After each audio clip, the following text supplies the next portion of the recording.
سلام كبرات خطاتلتي يوتيوب شانل سينما سمره لومون كم وترو زتفرالي سبورت وحبرتات حيزنا لكم قريبنا لنا بمكتالكم بخبر نعدم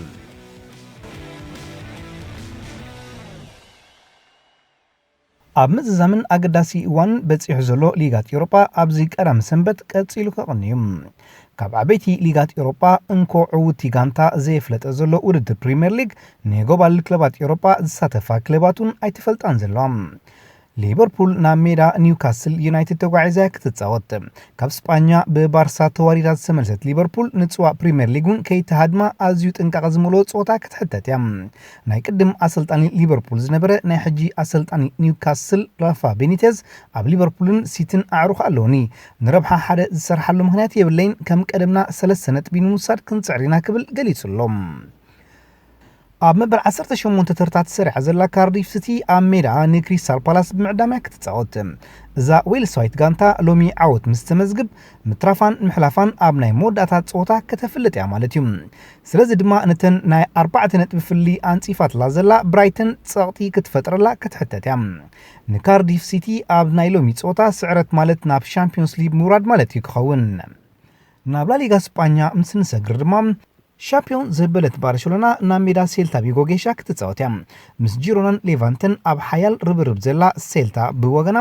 ባርሴሎና ንግጥም ኣንጻር ሊቨርፑል ክትብል ተጻወታ ከተዕርፍ እሞ ምስ ምህላው ኮኸብ ተጻወት እያ ያጎ ኢስፓስ ደሚሩ ነታ ዓርሙሽሻዊት ካታሎናይት ጋንታ ከተህመላያ ትጽቢት ኣሕዲራ ዘላ ጽባሕ ዕለተ ልደቱ ዘብዕል ኣሰልጣኒ ሴልታ ቪጎ ፍራንክ ኤስክሪባ ዓወት ምዝጋብ ክወሃባ ዝደሊ ዝበለጠ ህያብያ ክብል ገሊጹሎም አትሌቲኮ ማድሪድ በወገና ንስፓኞል ዓዲማ ዲፖርቲቮ ምስ አላበስ ዝማ ንሪያል ሶሲዳድ ዓዲመን ክትጻወታይን ሴሪአ ኢጣልያ ንአሰልጣኒያ ሉቺያኖ ስፓሌቲ ከም ዘይተፋኑ ዝሓበረት ኢንተር ሚላን ምስ ኡዲነዘ ኣብ ዝህልዋ ጾታ ናይ ሻምፒዮንስ ሊግ ቦታ ንምሓዝ ክትጽዕርያ ምትራፋ ዘፍለጠት ኬቦ ቬሮና ንስፓል ዓዲማ ክትጻወትያ ቡንደስሊጋ ጀርመን مرحيت زلا باير مونيخ أمير أنا هانوفر عديما كتتصاوتيا زحلف سمون مس معرب مفللا مفلليا كي تقفح زتا عن كتس بايرن زمت سمون أنصار ليبزيك عبي صوتا يتصبيا مس مهلاو تنقاك حتى يوم زحلف سمون بشالكا بار 4 ساعات كاليت زلا دورتموند بوغرام نابيرا بردر برمن تقوعيزا كتتصاوتيا ኣብ ካልእ ጾታታት ቦሩሺያ ሞንሸንግላድባኽ ምስ ሆፈንሃይም ሄርታ በርሊን ምስ ሽቱትጋርት ወልፍስበርግ ድማ ምስ ሃኖቨር ክትጻወታየን ኣካፋሊ ክለብ ባርሴሎናን ሃገራዊት ጋንታ ስፓኛን ዛቪ ሄርናንደዝ ኣብዚ ክረምቲ ካብ ጾታ ምስ ዘለ ድሕሪ ምሕባሩ ሰናይ ምኞት ዝህቡ በርኪቶም ኣለዉ ኣብ ሜዳን ካብ ሜዳ ወፃኢን ጠቒምካኒ ኢኻ ካብታ ክትገይት ዝወሰንካላ ዕለት ኣትሒዘ ዝናፍቐካ ሓደ ክፋል ታሪክ ባርሴሎናን ናይ ኩዕሶ እግሪ ዓብዪ ኢኻ ክብል ሊዮኔል ሜሲ ገሊጽዎሎም ዳሚያ አቤላ ዝተባህለ ኣብ 2004 ምስ ባርሳ ፋልማይ ጾታ ተጻወታይ ዛቪ ጾታ ቅድሚ ምጅማሩ ከተባባዓኒ ቀሪብኒ ኩዕሶ ሒዝካ ኣብ ጸቕጢ ኣብ ትህልወሉ ኣይትሸገር ናባይ ቅልዓያ ክብል እዩ ተዛሪብኒ ቅድሚ 5 ደቂቕ ግን ኮኸብ ኣካፋሊ ባርሴሎና ዝነበረ ዴኮም ምስ ትብርታዓካ ኣርሒቕካ ቅልዓያ እዩ ኢልን ነይሩ ክብል ንትብዓት ዛቪ መስኪሩ ፈረንሳዊ ኣጥቃዓይ ኣርሰናል ኣሌክሳንደር ላካዜት ብደገፍቲ ጋነርስ ናይ ዝዓመት ዝበለጸ ጸወታይ ኮይኑ ተመሪጹ ኣብ ኩሉ ውድድራት 12 ንሸቶ ዝኾን ቀረብን 18 ሸቶታት ዘመዝገበ ላካዜት 35 ሚእታዊ ድምፂ ብደገፍቲ ኣርሰናል ብምርካብዩ ነዝዓወት ተጎናጺፎም ናብ ጁቬንቱስ ክኸይድ ተሰማሚዑ ዘሎ ኣሮን ራምሲ ብወገኖም ናይ ዝሓለፈ ዓመት ዕውት ከም ዝነበረ ዝዝከር እዩ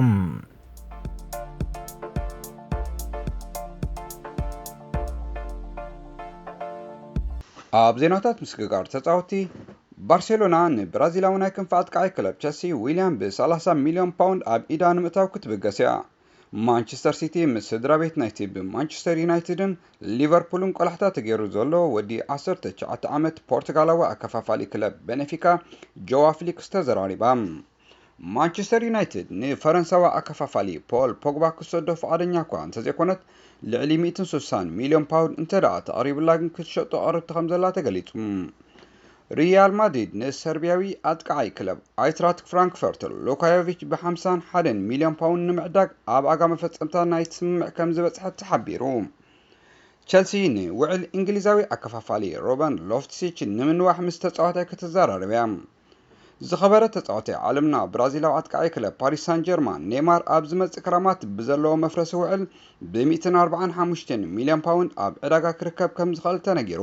ብክለባት ቸልሲን ማንቸስተር ዩናይትድን ተጠሚቱ ዘሎ ምስ ክለብ ባየር ሙኒክ ብልቓሕ ዝርከብ ኮሎምባዊ አከፋፋሊ ክለብ ሪያል ማድሪድ ሆምረስ ሮድሪገዝ ብ36 ሚልዮን ክሽየጥ ከም ዝኽእል ተቓሊሑ።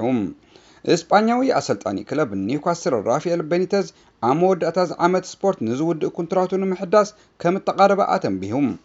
ብኣርሴናል ክህደን ፀንሐ ኣርጀንቲናዊ ተኸላኻላይ ክለብ ኣያክስ ኒኮላስ ታግሊያፊኮ ብተወሳኺ 1 ዓመት ምስ ኔዘርላንዳዊ ክለቡ ክጸንሕ ምዃኑ ኣፍሊጡ። ምስ ቸልሲ ዘለዎ ውዕል ኣብ ዝመጽእ ክረማት ዝውድእ ብራዚላዊ ተኸላኻላይ ዴቪድ ሉዊዝ ኮንትራቱ ንምንዋሕ ዘኽእሎ ዝርርብ ኣካይዱ። እስጳኛዊ አጥቃዒ ክለብ ቶተንሃም ፈርናንዶ ሎረንተ ምስ ክለቡ ተወሳኺ እዋናት ንምጽናሕ ባክ ከም ዘለዎ ገሊጹ።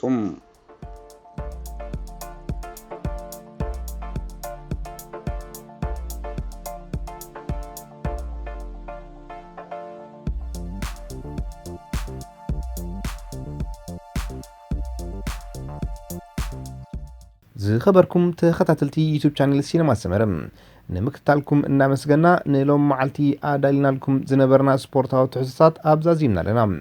ኣብ ቀጻሊ ብኻልእ ሓበሬታታት ክሳብ ንረኸብ ንኹልና በብዘለናዮ ሰላም እንጥዕናን